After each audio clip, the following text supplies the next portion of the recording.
and we're going to make the most of it. How many people here would like to be an entrepreneur when they grow up? Good. Meet you. How many people in the room are angel investors by chance, if there happen to be any? 1, 2, 3. So now you know who to attack at the end and get their money. That's the way to do it. All right.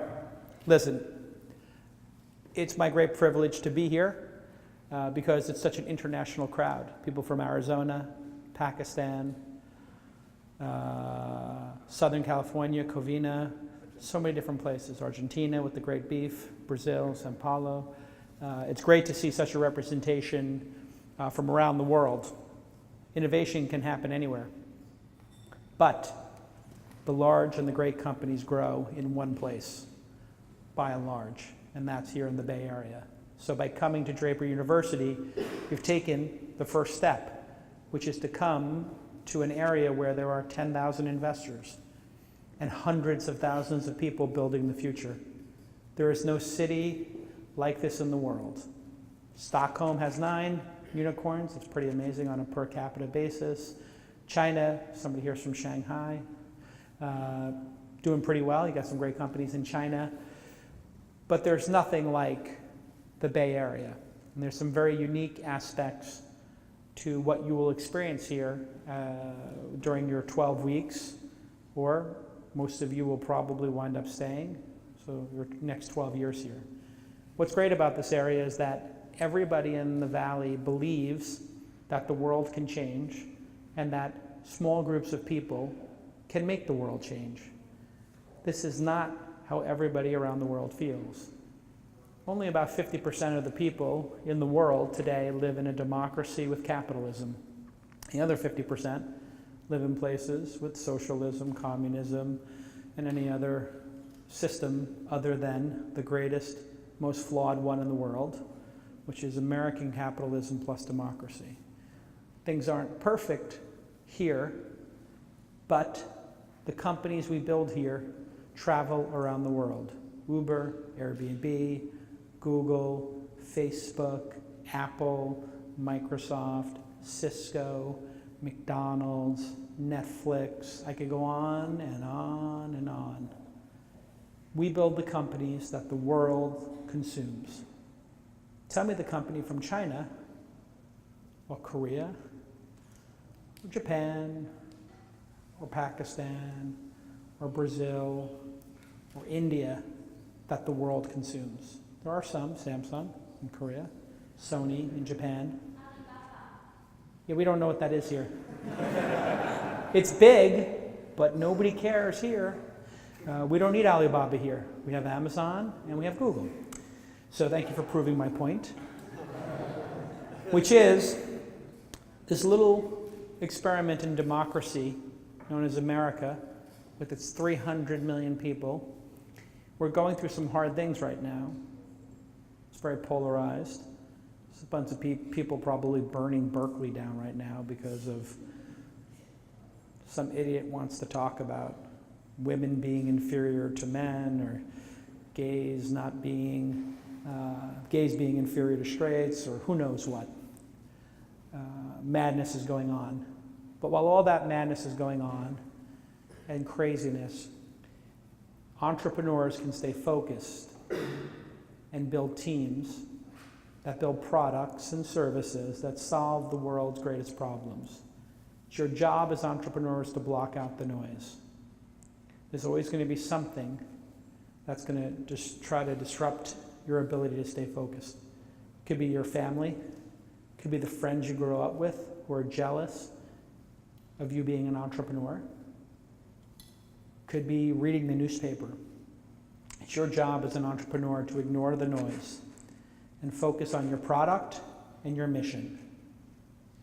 And the greatest skill entrepreneurs need going into this 21st century is the ability to add skills. Things are moving very quickly. The world is changing, and it's getting flipped on its head every 10 years. And the changes that we see, computing, artificial intelligence, sensors, chemistry, DNA, the people I talk to in those fields can't believe how far things are coming. In other words, the people who are building the future and who are experts in their technology, their particular areas of technology, they can't believe how fast it's going, and they're the experts. So the world is changing very quickly. What does that mean for the young people in the room here? It means that you need to get your shit together. You need to work hard, and you need to understand that you're entitled to nothing, and that you live, thank you, let's hear it for nothing. I say this to you because I know that you can handle hearing this because you've taken the journey to come here to Draper University to try to become entrepreneurs and try to change the world and try to not have it all be handed to you. And you're not wasting your time at Coachella or taking selfies. I mean, if you want to take a selfie with the book, that's cool. But there is no substitute for hard work. And if you think about jobs, there's 30 million people in this country who drive trucks and work in retail. Anybody here ever do either of those two things? Drive a car or work in retail, or a bar or a restaurant? I did. Great, almost all of you. Those jobs are gone forever. In our lifetime, every retail job, or 9 out of 10 are gone. It's already starting to happen. Anybody ever order from a kiosk instead of from the cashier? Like, if you haven't, you will. McDonald's is kicking out the cashiers. So a whole layer of jobs are going away. Now let's talk about the more skilled labor in the world. Anybody here a developer? Great. Good job. Designer, raise your hand if you're a designer. Great. Sales, product management. Great. These are good skills to have. Anybody here's job today harder than beating Garry Kasparov at chess? Whose job was harder? Unless you're a parent or a teacher, it probably wasn't harder than beating Garry Kasparov at chess. But Garry Kasparov has been beaten at chess. Anybody here think their job in the last month has been more difficult than beating the top 3 Go players heads up? Or the top 3 poker players heads up? You think your job is harder than that? It isn't. But that's fine that you think that.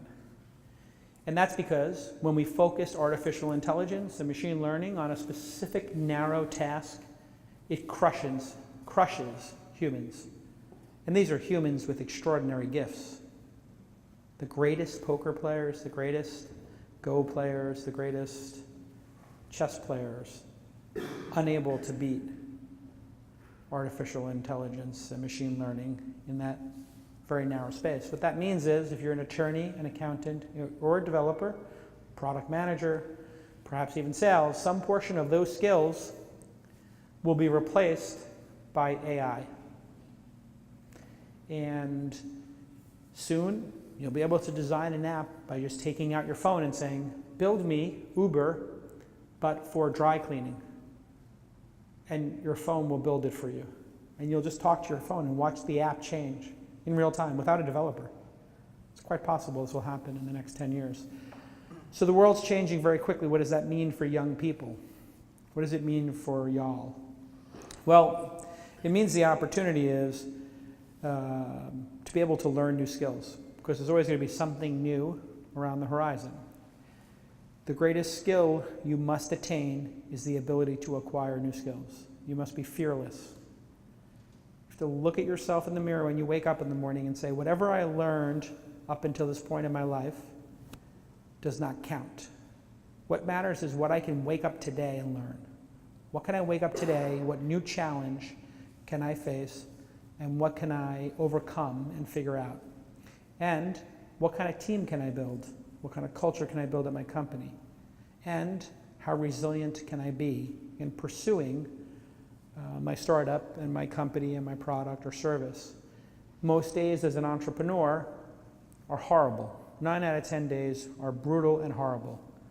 And the 10th day is just annoying. There are no good days as an entrepreneur. It's all suffering. The day you sell your company, you will have an amazing 3 or 4 hours. You'll pop champagne, you'll high-five each other like Brian Alvia and I did when we sold our company 10 years ago to AOL. And then that night you will lay in bed and go, what the fuck did I do? I should have never sold it. What a mistake. I should have kept building it. And you will be anxious and angry and perturbed at your stupidity at taking tens of millions of dollars off the table. And then you'll feel okay about it when you go buy a house and a car.